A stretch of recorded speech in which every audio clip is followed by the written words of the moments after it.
Hey guys, I am Pixel Dan, and today we are going to be checking out the Masters of the Universe Revelation King Grayskull, part of the Masterverse series.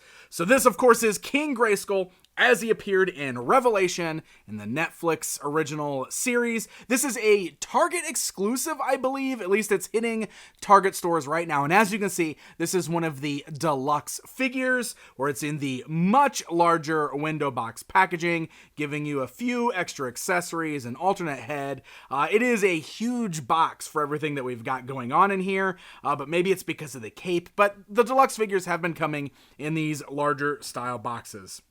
Same style box otherwise that we've seen for the rest of the figures in the Masterverse line, including some absolutely gorgeous artwork by the very talented Eamon O'Donoghue on the back of the box, showing King Grayskull either putting the two halves of the power sword together or pulling them apart. You decide. But it's really cool. We got the two halves of the power sword, the lightning between it. You can see the Eternia towers in the background there. Also shows you some of the figures that are currently available and some of the newer ones like the newer Tila and the newer Merman, which are just now starting to hit as well. And on the spine, we also have a very regal image, some more beautiful artwork of King Grayskull.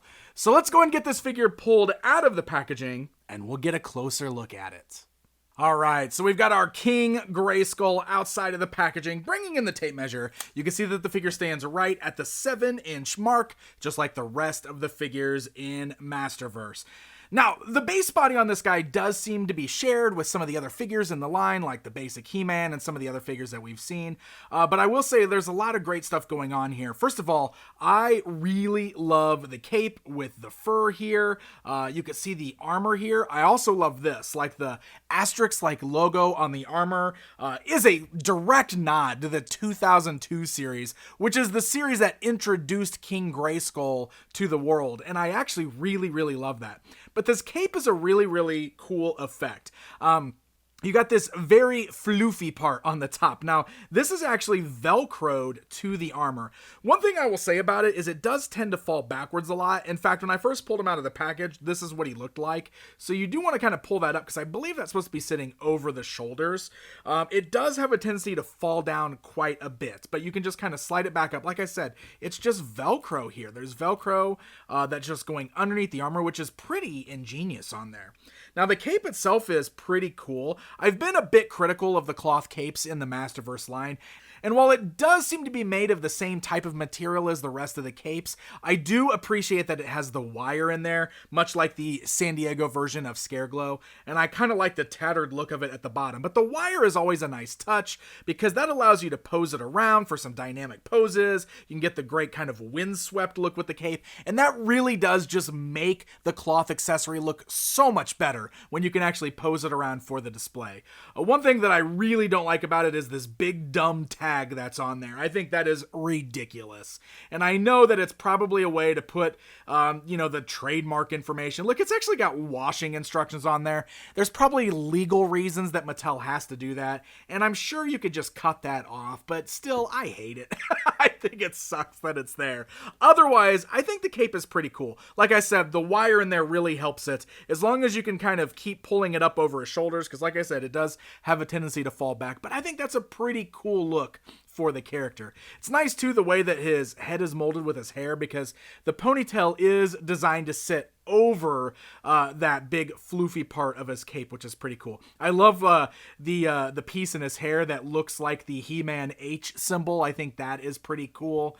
And you know what? All the paint deco on this guy is really fantastic. The bronze and gold combo seen on the belt and the wrist bracers is really cool. I love the wash that's in the furry loincloth and the parts on the boots. I think the paint deco is really great. And honestly, the generic face sculpt on here, just like the regular face, I think it's an awesome sculpt with a really great paint deco. All in all, I think this guy looks very cool. He looks very regal, right? Very king-like. So a really, really cool look for the character.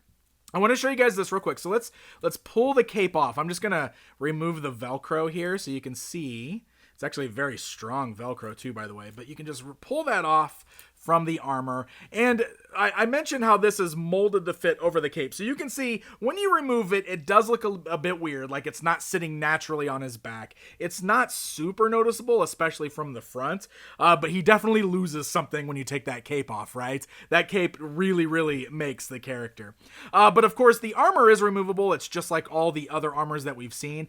This is fun because, like I said, since it's got kind of that 2000X vibe to it, it's even silver, you know, like the classic He-Man harness, but it's got the logo from the 2000X line. So if you want to throw that on He-Man, that's something you could totally do. In fact, if you want to throw the cape on He-Man for a little bit of a nod to the movie, that's something you can do too. So some fun swapping you can do with the accessories there. While I've got the cape off, why don't we go ahead and talk about articulation? Of course, that head is ball jointed. The hair is going to hinder the movement just a little bit, but it's not too bad. The arms go outwards at the shoulders, forwards, backwards, swivel at the bicep. You do have double joints at the elbows there, swivel at the wrist, hinge joint at the wrist. You got the ball joint at the torso there in the midsection. The waist can swivel left and right. The legs are on those ball-like hinges. They can go outwards, forwards, backwards, swivel at the thigh. Nice, tight double joints at the knees, swivel at that boot cut. And then the ankles can move forwards, backwards, and rock side to side. They do have nice, like that ratchet joint in there too, so they kind of click in place.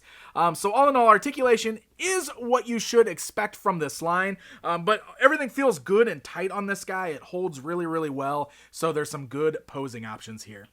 Now, we do have some interchangeable pieces, so it's worth mentioning that I've got two gripping hands on him right now. You can easily just pop those out of socket with the pegs there, and you can swap out for an open hand on the left, or you can do a closed fist for punching on the right, so it's very easy to do that there. We do also have one interchangeable head, so you can just pop the head right off the ball joint as such, and you can replace it with this very angry face. I don't like the angry face quite as much as the other one. I don't know, the other one just seems so strong and so regal. This one does have a bit of an animated look to it because the facial features are almost a little over the top, I think, but still cool that you've got the two different portraits, so there are different ways of displaying. That's one of the things Mattel really does for these deluxe figures that I definitely approve of. So as far as the other accessories are concerned, he also comes with this shield, which again's got that same kind of asterisk-like logo on there. This is really nice because it's molded in gray, but it's got some nice bright gold and red on there, which I think looks really cool. And the straps on the inside are also molded in a goldish plastic.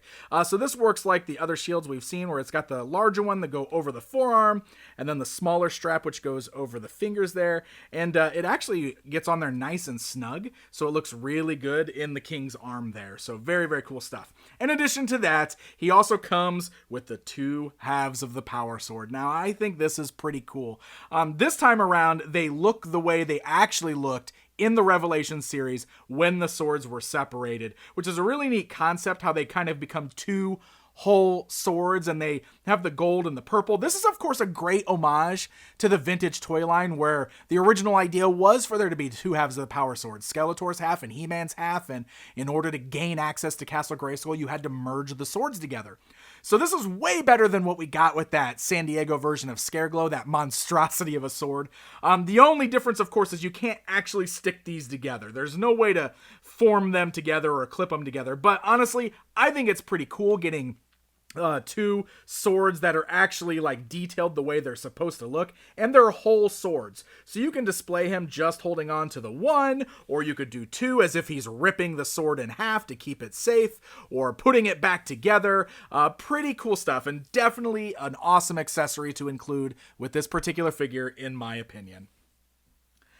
All right, guys. It's comparison time. So the only other time we've had a King Grayskull figure was in Masters of the Universe Classics, but we had a couple of them in there. I'm just throwing one of them in here because they all basically look the same, just with some deco differences. But I want to show them side by side because I think it's really cool how King Grayskull came from the 2002 series. He didn't get a figure in the 2002 line. Demand for that to keep going is part of what started the Classics line, and he was the very first figure, not the one I'm showing here, but King Grayskull himself kicked off Masters of the Universe Classics and like basically brought on this whole new this whole new renaissance for Masters of the Universe figures, and here we are, and they're still going strong. So I don't know, I think it's pretty cool that we're getting another new King Grayskull, and it's a brand new version of him. Obviously, we've shifted things up, so we've got a white King Grayskull, a black King Grayskull, we got the multiverse kind of thing going on, but it really is cool to see these two standing side by side, and kind of this legacy of the brand still living on. So there you go, my friends. That is a look at the Masterverse Revelation-inspired King Grayskull figure. This is one of the deluxe figures in the line, and honestly, I like this one quite a bit. I think it's very nicely done. He's got some really great accessories. I think the sculpt on the face is awesome. I love the added cape, so I don't know, this is a really fun figure all in all. Honestly, one of my favorites of the Revelation-inspired figures. I put him right up there with Triclops and Trapjaw, I think, as some of the best ones from the Revelation figures in Masterverse. So this guy is sitting on store shelves right now. He's pretty easy to come by at Target. So happy hunting, my friends, and until next time.